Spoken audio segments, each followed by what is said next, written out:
In 2023, when the president took his inaugural speech, he made a statement that shook everything in our socio-economic space. Subsidy is gone. The cost of living appeared to follow that subsidy, going up. The cost of movement, transportation, appeared to follow the same course.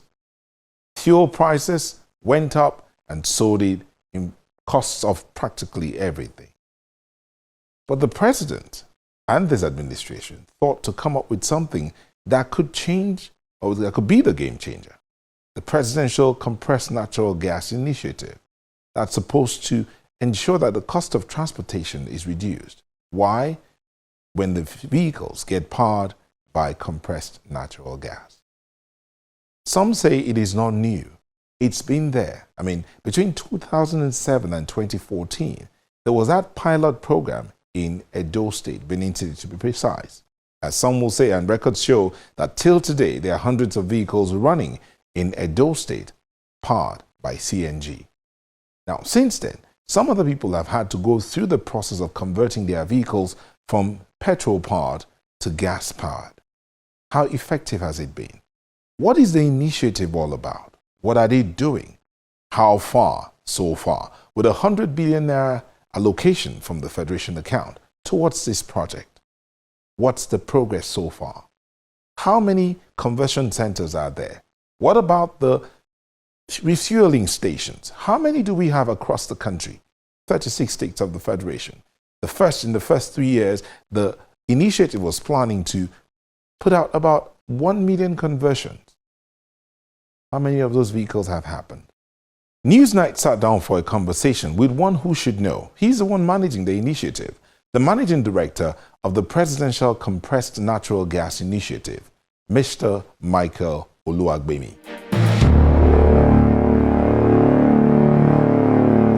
Mr. Michael Oluwagbemi, thank you so much for speaking with us on Newsnight. This idea of the Presidential Compressed Natural Gas Initiative, that's a PCNG, to a lot of people is just a waste of resources. But I mean, you're not new to starting things from the scratch. But this is not something that just started. So walk us through this. You came on board to something that has been for a while, since 2000. We're talking about CNG. So tell us, how has it been? Yes, thank you once again for having me on your program. It is a pleasure to be able to discuss this ambitious project of the administration. Like you said, it's not new in by itself. Compressed natural gas technology has been around for a long time. Nigeria has been looking at this for well over 30 years. We attempted the first pilot in 2007, centered around the city of Benin. There have been various attempts by the federal government to introduce CNG nationally with various programs, including the last one being during the post-COVID-19, the ESC, then called the ESC program, superintended by the then Vice President, Professor Yemi Oshibajo. But this is different. For the first time in the history of the country, the President and Commander-in-Chief is directly interested in seeing that Nigeria transitions properly to the utilization of gas for its transportation sector. But even more so is that beyond the political will, the resources have been made available for the first time in history to actually see Nigeria transition from the use of crude oil-based products, white fuels, to the use of gas. I think for me, it's a big challenge. It's not the first time I'm starting something new in this climb. My background, aside from being energy, has been in venture capital and renewable energy, two industries that have helped birth in Nigeria. And so for me, these are third go around when you talk about starting a new industry in the country. So I'm enthused, I'm confident that we are able to do this, that we should be able to do this with the right kind of focus and the right kind of concentration around execution. And we've been seeing that. And I think I look forward to doing a whole lot more of this. You used the word ambitious. Yes.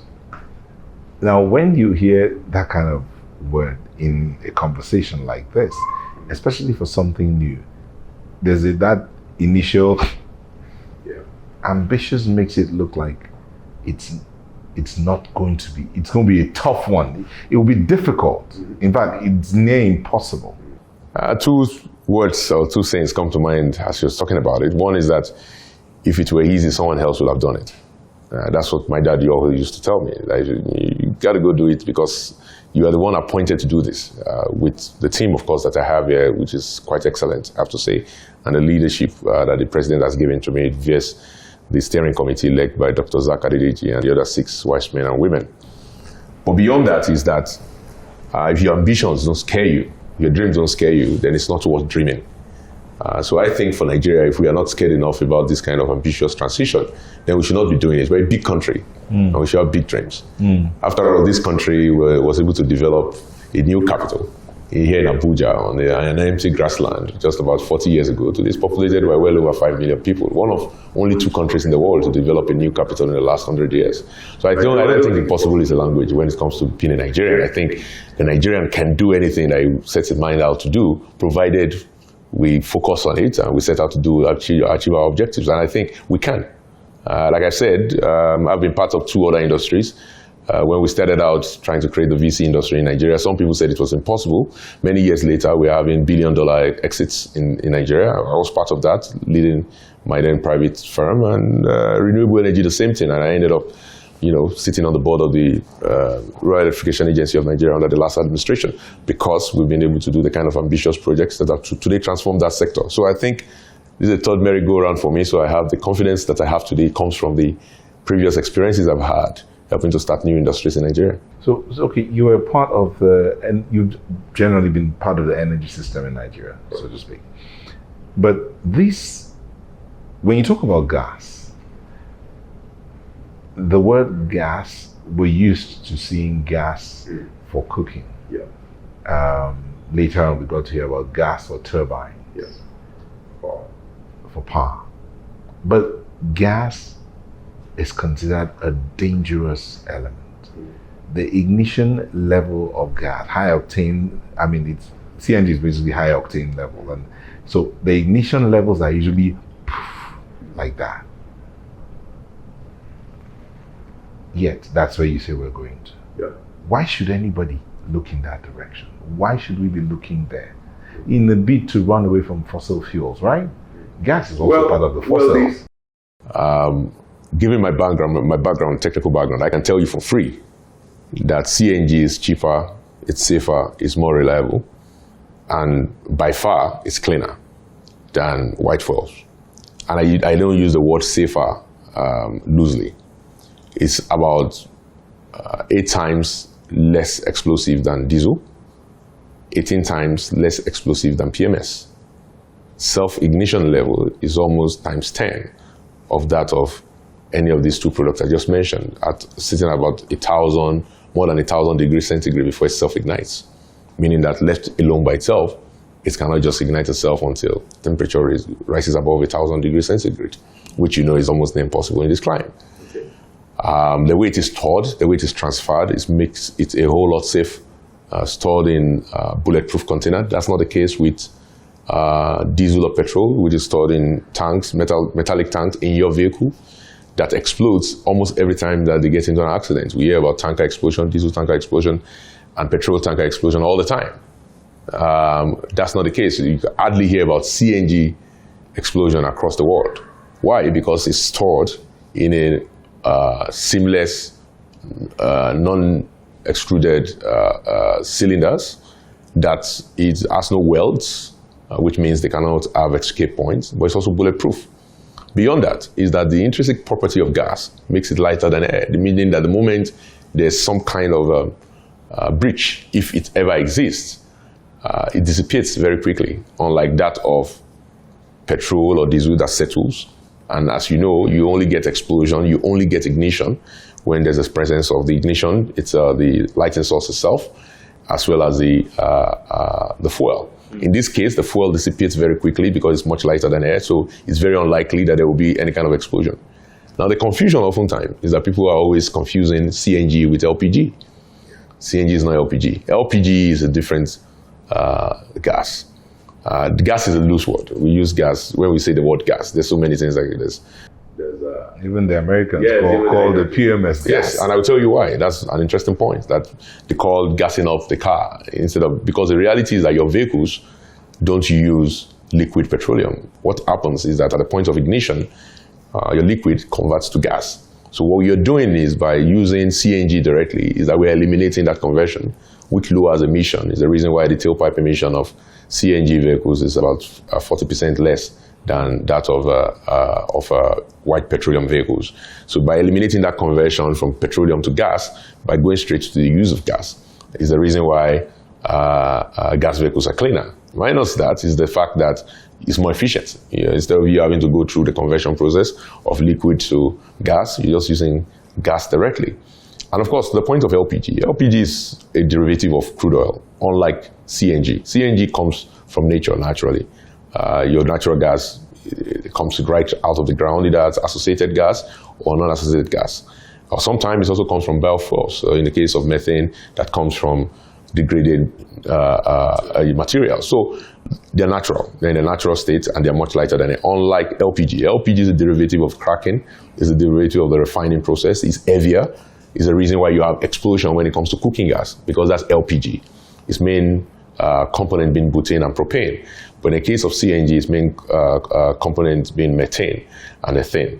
So there's the chemical properties. I won't bore I won't bore your audience with it. Is very different. LPG is not CNG. CNG occurs in nature, and Nigeria has a lot of it. Nigeria is a gas country. Over 30 of our 36 states have gas under our feet. Even the find in Bauchi State, the find in Nasarawa states that were recent, almost all of those fields were primarily gas fields. And so Nigeria has gas everywhere. There's no reason why, as a country, we have the largest gas reserve in Africa. Why are we using? If we have this amount of gas, Nigeria being a gas country, why has it taken us so long to get to this point? There are two things. There's always been historical preference by the international oil companies for crude oil, because crude oil is easy to store, easy to trade, much more valuable on the international market. Used to, at least until now, gas used to be dead cheap because nobody could figure out how to use it.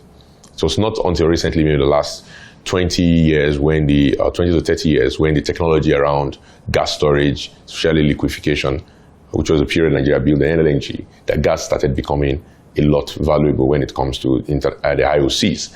So in the prioritization of their investments, crude oil took precedence, and they saw gas as an unnecessary inconvenience, which was the reason why most of them undertook gas flaring. It was not until the 80s, 90s, when the whole world started making noise around the impact of gas flaring on the environment, especially with the identification of the ozone layer dissipation because of this gas flaring, that the world started to take seriously gas utilization. And then the technology and the research caught up with it, and NLNG, FLNG, a lot of all of the NGs that you're now seeing today, CNG, everything became a thing. So historically, that was the reason. And for Nigeria, we also, for most countries that have good commercial quantities of crude oil and gas, it's much easier for you to quickly monetize crude oil. So we went ahead as a country to try to monetize that, to have resources to run this country, to develop our infrastructure, to get to where we are today as the biggest economy in Africa. That's fine. But at some point, you have to start looking at what are you leaving on the table. And for too long, we've left our most important product on the table. Gas is by far the most important product for mankind. Why?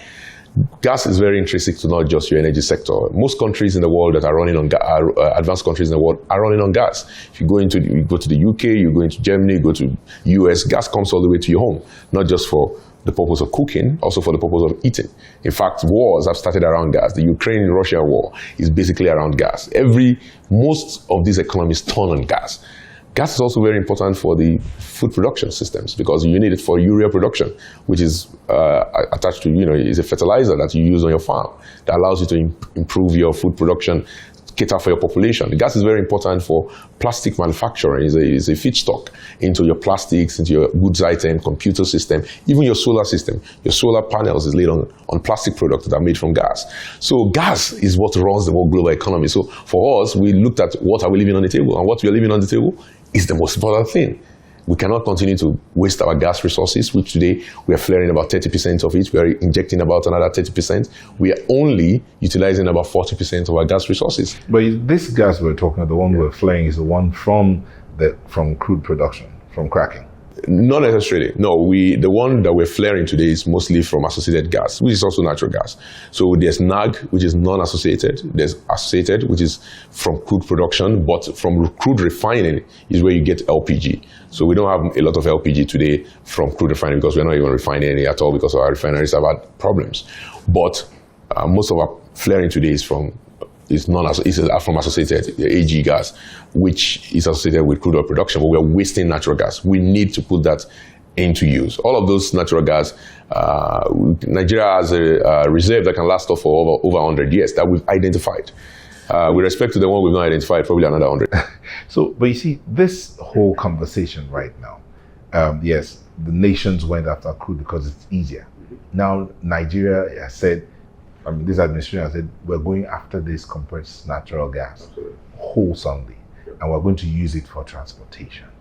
But are the IOCs, not the IOCs even, the LOCs, the local oil companies, are they even buying into this idea? Because at the end of the day, it will require a lot of investment for them to be able, and take some time for them to recoup their investment. So are they buying into this? We're not even talking about the Nigerians themselves, because Nigerians are used to, yes, right now they're tired of fuel. There's no fuel. So, and subsidies off. Whatever is available, we'll use. So Nigerians just want to be able to move. So are the local oil companies even buying into this idea? And how quickly is that happening? So we're seeing quite a bit of uptick when it comes to investment interest in gas. The NOG took place last week, and even prior to that, several of the conferences I used to sit. I still sit on the Nigerian Content Development Monitoring Board, NCCF, the Nigerian Content Consultative Forum. So I should know that the interest in gas by local investors has quite been pent up. What was absent was a framework for investment that was predictable, and we have seen this administration move towards ensuring that is done. In the absence for a long time, Nigeria, and this sometimes we somehow shoot ourselves in the foot. In the absence of a very predictable law, PIA for the longest time was being debated. They call it PIB, and for 20 years there was no certainty around what we're going to do with our oil and gas investments. But finally, PIA was passed by the last administration, and this administration, to its credit, led by the Office of the Special Advisor Energy and the Minister of Finance, has been working with the President to actually approach some framework around gas investments and gas returns. Because investors are not Father Christmas. What they want is they want to know, if I put in 1, I can get 1 plus X. And that X has to be predictable. And because of the nature of gas business is a long-term business. You're going to put some money in now, and you're going to earn it, say, over 15 to 20 years. You need a very predictable, and consistent fiscal framework that gas investors can invest against.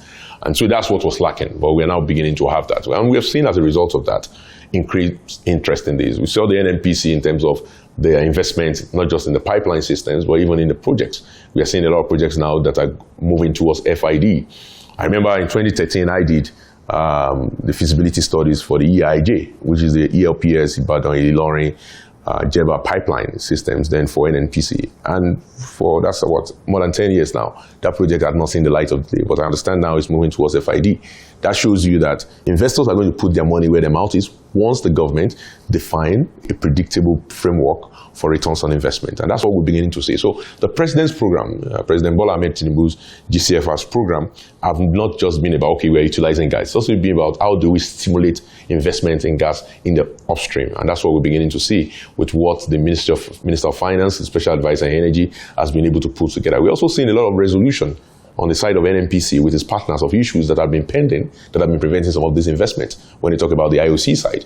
And in terms of the LOC, because of this framework investment, things like the flare down projects and all of these kind of programs that are just being on the table or we've not really moved forward on them are beginning to move forward. So I see that we are finally getting there. It took us a while, but I think we're finally getting there, and we're going to see this kind of influx of gas investment, and some of them are already being crystallized with FIDs. How's that translating to demand on the Nigerian road? Yeah, it translates to them very easily, right? Because you cannot give what you don't have. So the moment Nigeria has sufficient gas supply, then we can be able to provide that gas supply either in terms of transportation, in terms of power. A lot of the issues that we have in our power sector has been because of lack of availability of gas. But you cannot have gas if there's no gas investment, right? So all of this translates down from the point of view of policy. Now it starts with the law. That's the law of the national, and it is, I always tell folks, right, it's the PPP.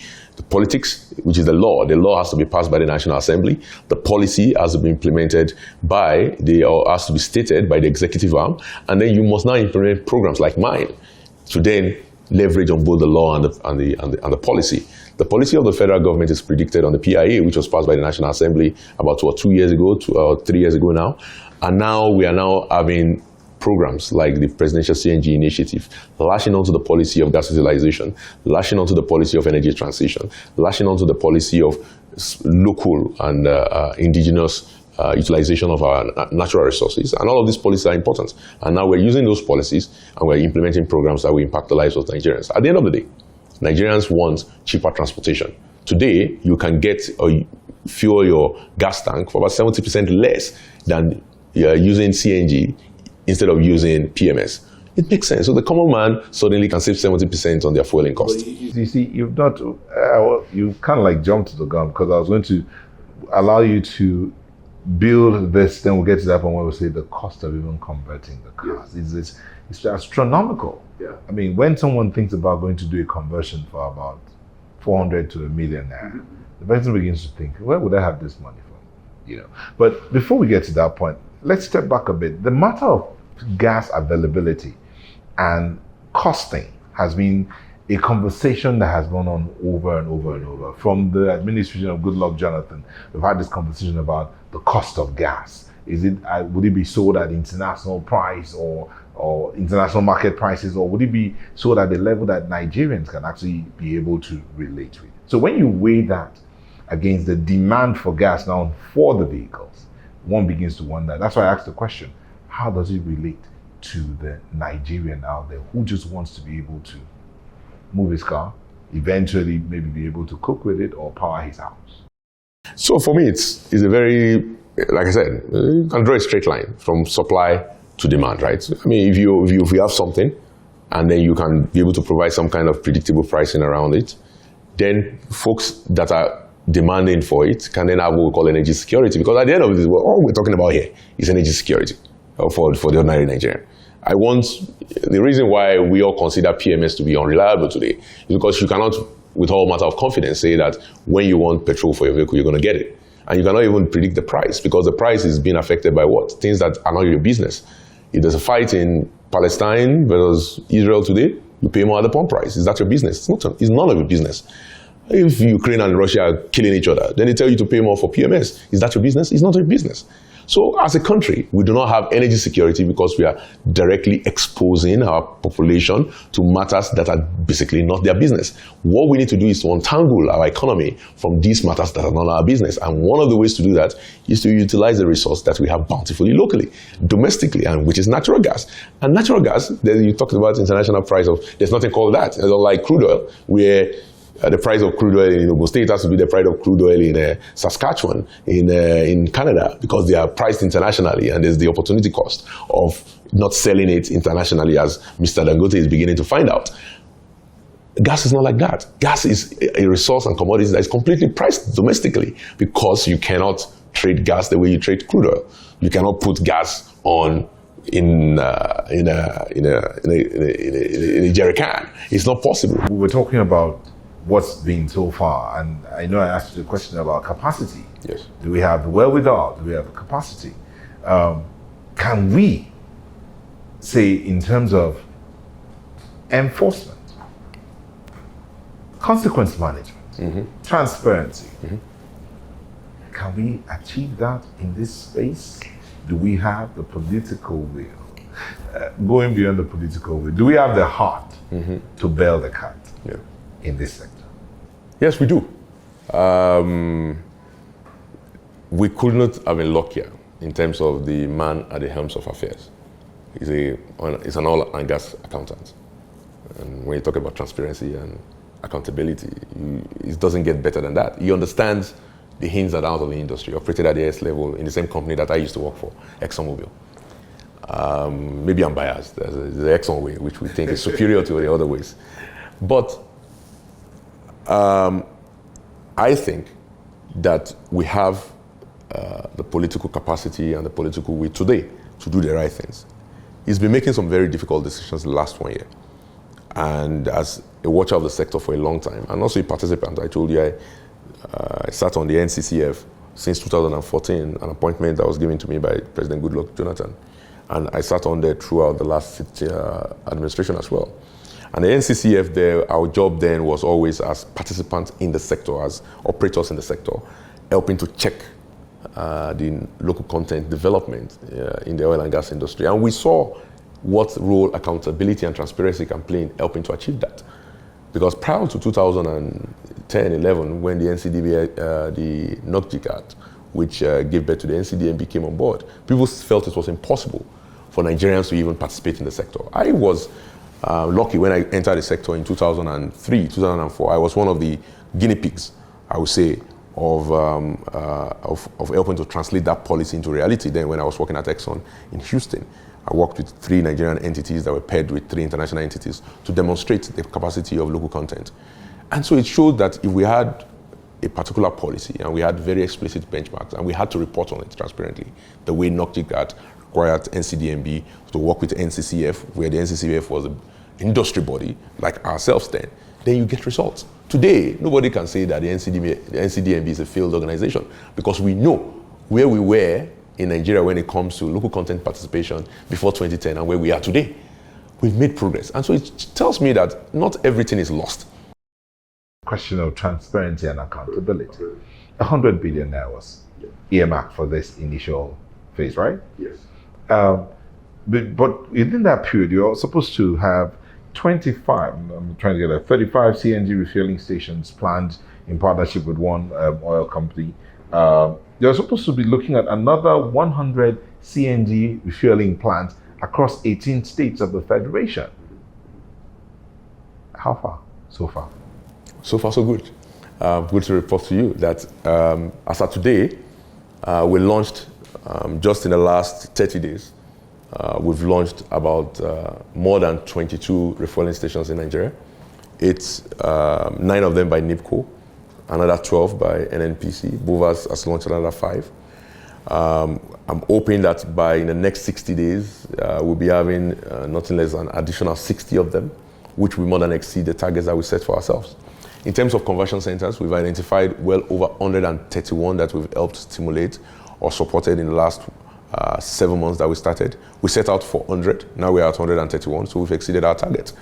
Of these conversion centers, even in the pilots program that we're going to be launching today, actually launched in the boardroom in the next 1 hour, where we're going to be signing agreements with the first 5 pilot centers here in Abuja. We're going to be having that in 6 other cities, in Abuja, in Kaduna, in Port Harcourt, in Ibadan, in Ogun, in Lagos, as well as Ilorin.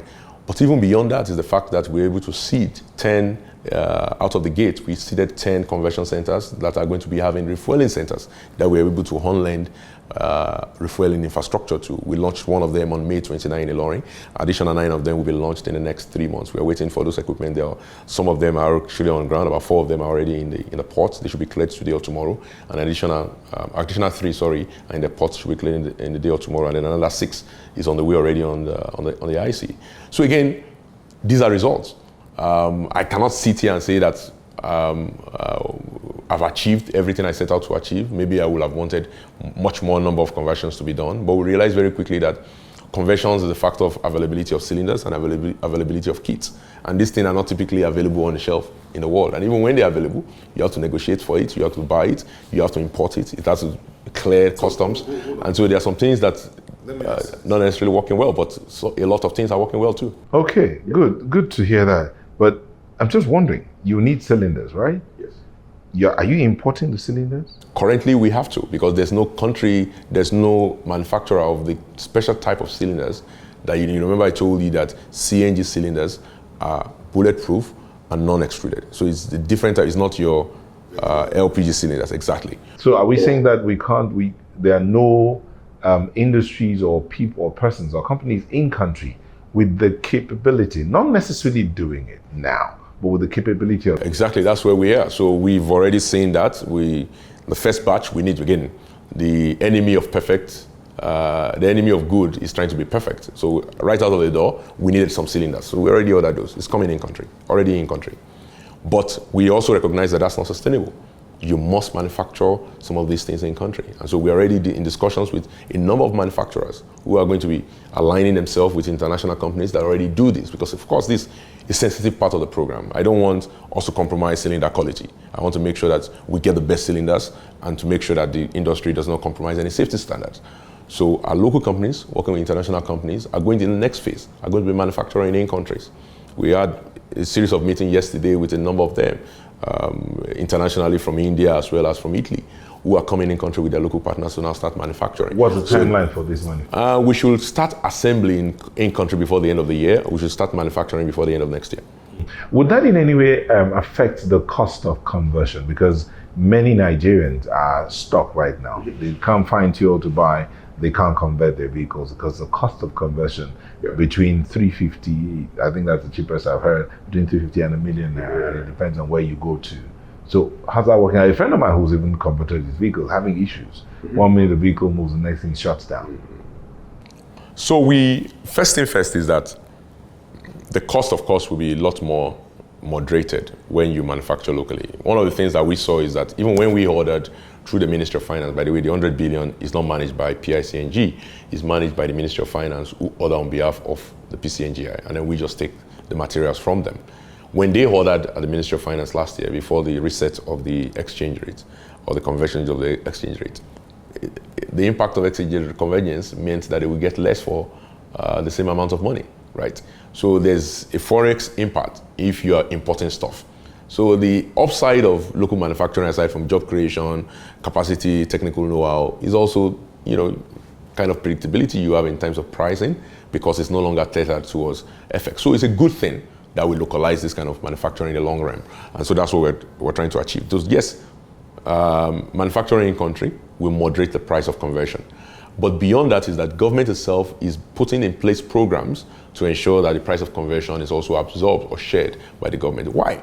You say, why is government doing that? Because it makes sense. Today, for every commercial vehicle in Nigeria, we're giving an equivalent of 6 million naira in subsidy, implicit subsidy to that vehicle. The opportunity cost of Nigeria taking that fuel, PMS, and selling it in Niger Republic or Benin Republic for the 1,500, 1,600 naira they're selling it for today there, versus giving it to the commercial vendor today at 650 naira, 700 naira, maybe even 800 naira.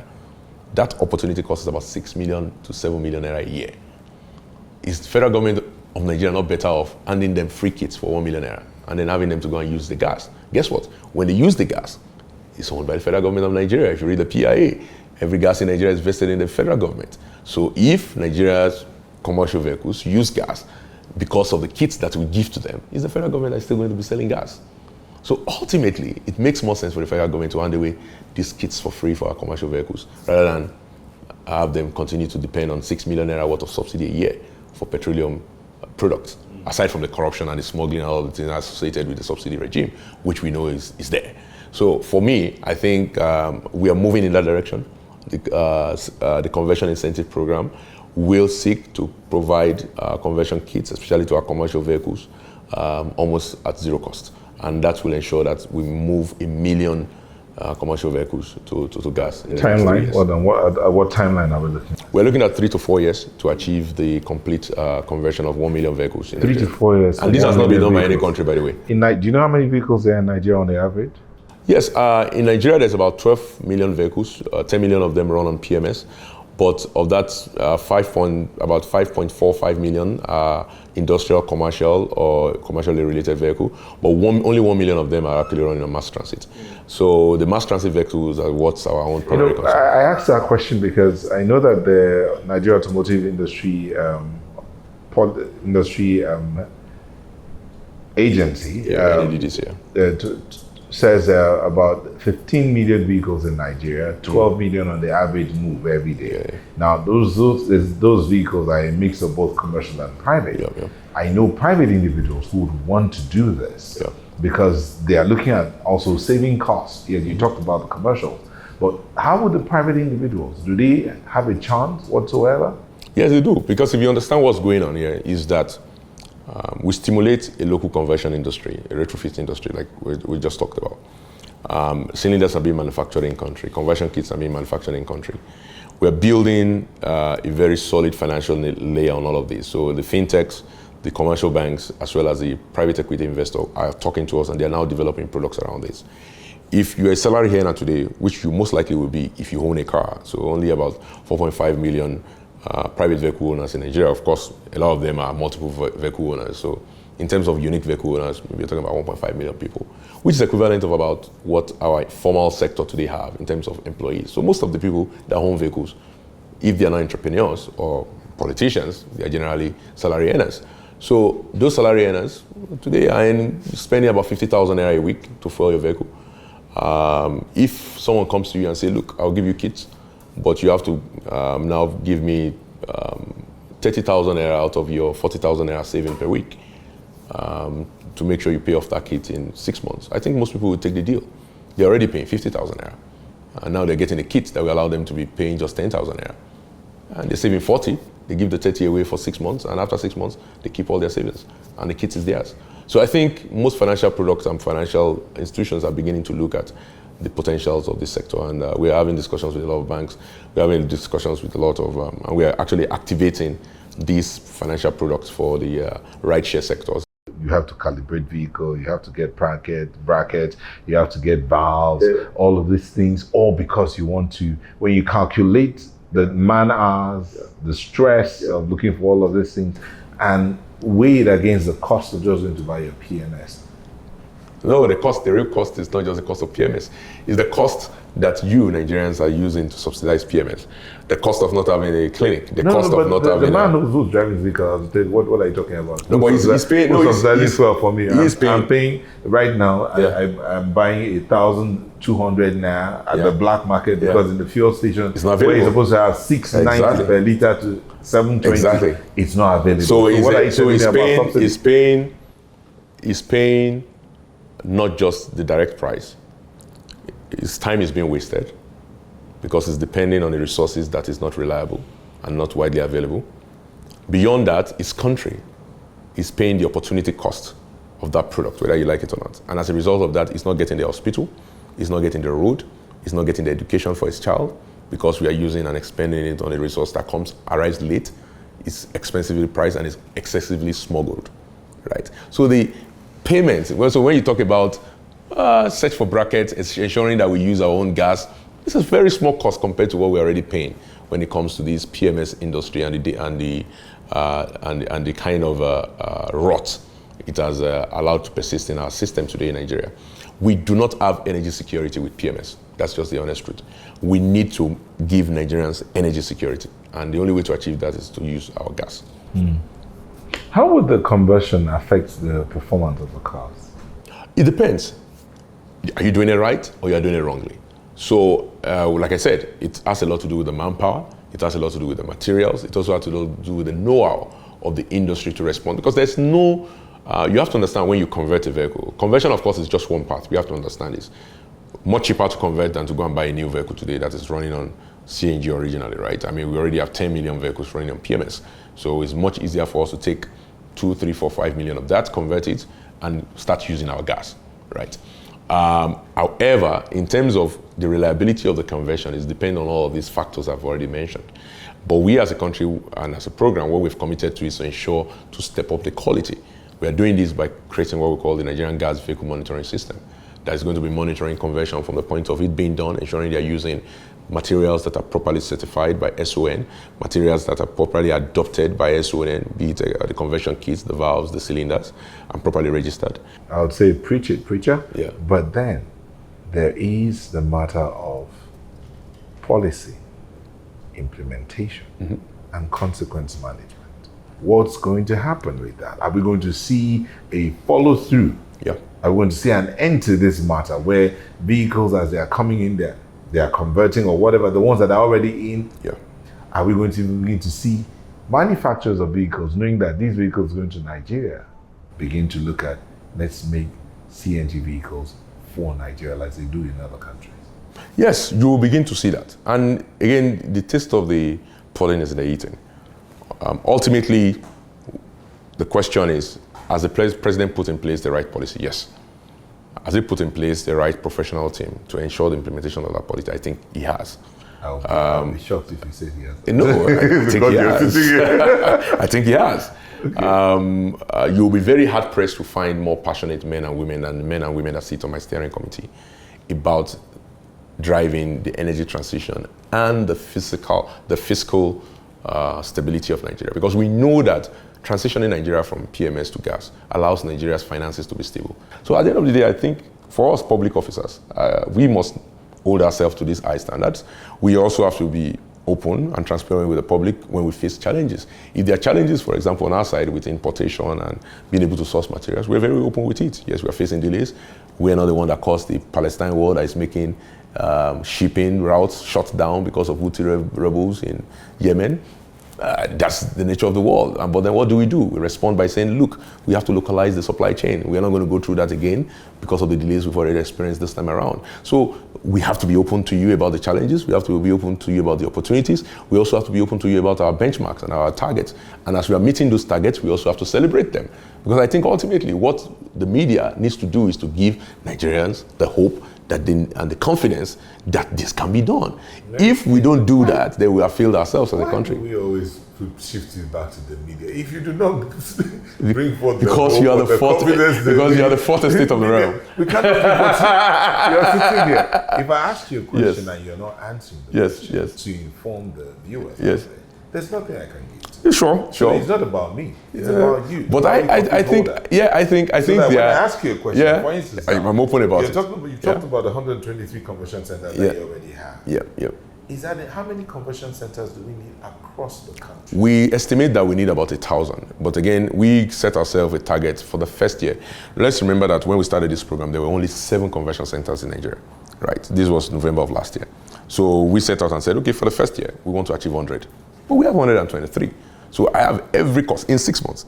We already have 123. I have every cause to celebrate that 123, and I expect you, the media, to take that and run with it.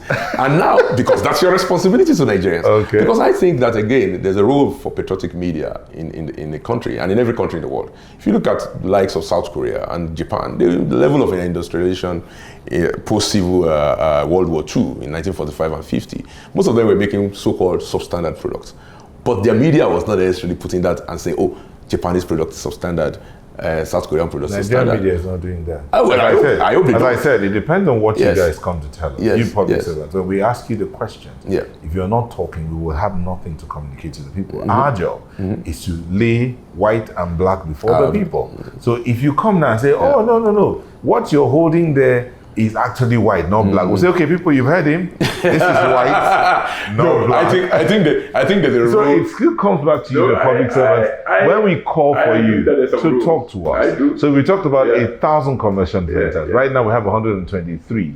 So what's the target? When are we expecting the other almost 800? We need 1,000 conversion centers over the next 3 years, right? Okay, over 3 years. Over the next 3 years. So already we are seeing a rapid increase on the investor, because it's not us setting up these conversion centers. These are private sector partners, right? They will do it once they see business, right? And once there's opportunity. And what we are doing as government, we are opportunity creators. We are catalysts, right? We are not there to replace business. We are there to enable business. Because again, I make a joke, but it's not a joke, that the chairman of my steering committee is the #1 tax collector in Nigeria. So my interest is to make sure that you pay taxes, and you cannot pay taxes if you don't make money. So my work in this sector is to create opportunities so that private sector businesses can make money. So Dr. Zakadiji can collect taxes for the federal government. Ultimately, our work as a people is to open up opportunities for our people. Our work as a country, the president has set a goal for us that by year 2030, we will be a $1 trillion economy. We cannot do that without energy security. If you do not have energy security around, predictability around, okay, if I leave my home this morning, when I'm going to get to work and when I'm going to leave work because, somebody has to go and buy diesel and queue for fuel, it's a time-wasting venture. And then you don't even know the price of the fuel you're going to buy because the guy might get to the fuel queue, maybe the last guy to get fuel, and they say, fuel is finished, and he has to now go and buy black market. Why are we going through that in 2024 when we have gas on our feet? When we have people like you and I that have expertise in the sector that can enable investment into the sector. When we have engineers, we have technicians, we have experts that we have developed in this country over the last 50 years. There was a young man that I met in Ilorin. The Chinese came in after we brought in the refueling plant. And the Chinese said, oh, they need this equipment. That they said they don't think they can get it in Nigeria. And oh, they need to be the one to come and install. The young man looked at us and looked at us and said, no, I don't need these Chinese guys. The young man, if you look at him, you would think that maybe he's a carpenter or something. And he installed entire equipment in Ilorin all by himself. Nigerian, one Nigerian. The guy has no bachelor's degree. He just read the manual and figured it out. That tells me the possibilities of this sector. You're not going to be building capacity. You're going to be building real innovation. Someone like him will go ahead and create his own and then create jobs. One of the companies we are partnering with in India, this company was started by a man that cannot even speak English. He was here yesterday. We had meetings with him yesterday. He could not participate in the meeting in English because he doesn't speak English. All he has is a high school education in India. And he has the largest company in India doing conversion kits. And now they're coming to Nigeria to set up. That tells you what's possible in Nigeria. That auto mechanic there that only speaks Hausa or speaks Igbo or speaks, go to Aba today. You see the industrial capacity in that place. I visited Innocent way before I got this job. I was in Innocent like 2019. I have massive interest in vehicles. I don't know, that's my problem. But I've always been interested in what can you do with vehicles, autos in Nigeria, regardless of which sector I was in. I went visiting Innocent and so amazed at what that man had built there in Anambra State.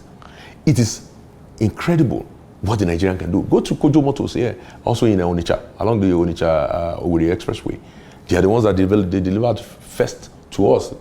State House last year, the 2 buses we donated were delivered by Kojo Motors to us. Just last week, they delivered an additional 20 buses. They're going to deliver an additional 30 in the next week. All manufactured in Nigeria. So we have talent. All we need is government to enable this talent and the media to promote it. You are the fourth estate of the realm and you have responsibility, and I'm not going to let you off that responsibility. Okay. Yes. Mr. Oluwagbemi, thank you so much It's for a this pleasure. conversation. Thanks for having me. Just before you go, Yes. do you drive a CNG vehicle? I do have one CNG vehicle in my fleet. I have a lot of vehicles. I'm a How come all your vehicles have not been converted to because I don't have kits, and if I have the kits, I should be at the back of the line. I can afford PMS for now. I would rather those kits be made available to your steering commercial committee, do they drive vehicles. CNG vehicles? The plan is that everybody will be on CNG as soon as our kits arrive. Shouldn't you be the example? I am an example. I have one, but I'm hoping that once kits arrive and we're manufacturing kits in Nigeria, there will be no reason for me to have, except of course for my couple of vintage vehicles. I love driving vintage cars. Those cars might still continue to be on PMS. Yes, they might be difficult to convert. Thank you so much. It's a pleasure. Thanks for having me. Thank you. Yes, thank you.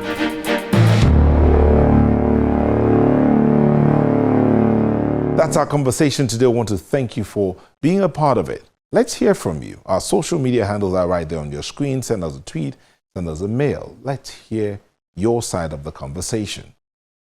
Again, this conversation you can watch all over, or our past conversations. Just go to our website, channelstv.com/podcast to get started, or youtube.com/channelsweb. You see the Newsnight playlist. Just go through all the conversations we've had so far. So we'll bring you another edition of the program. This is me saying bye-bye.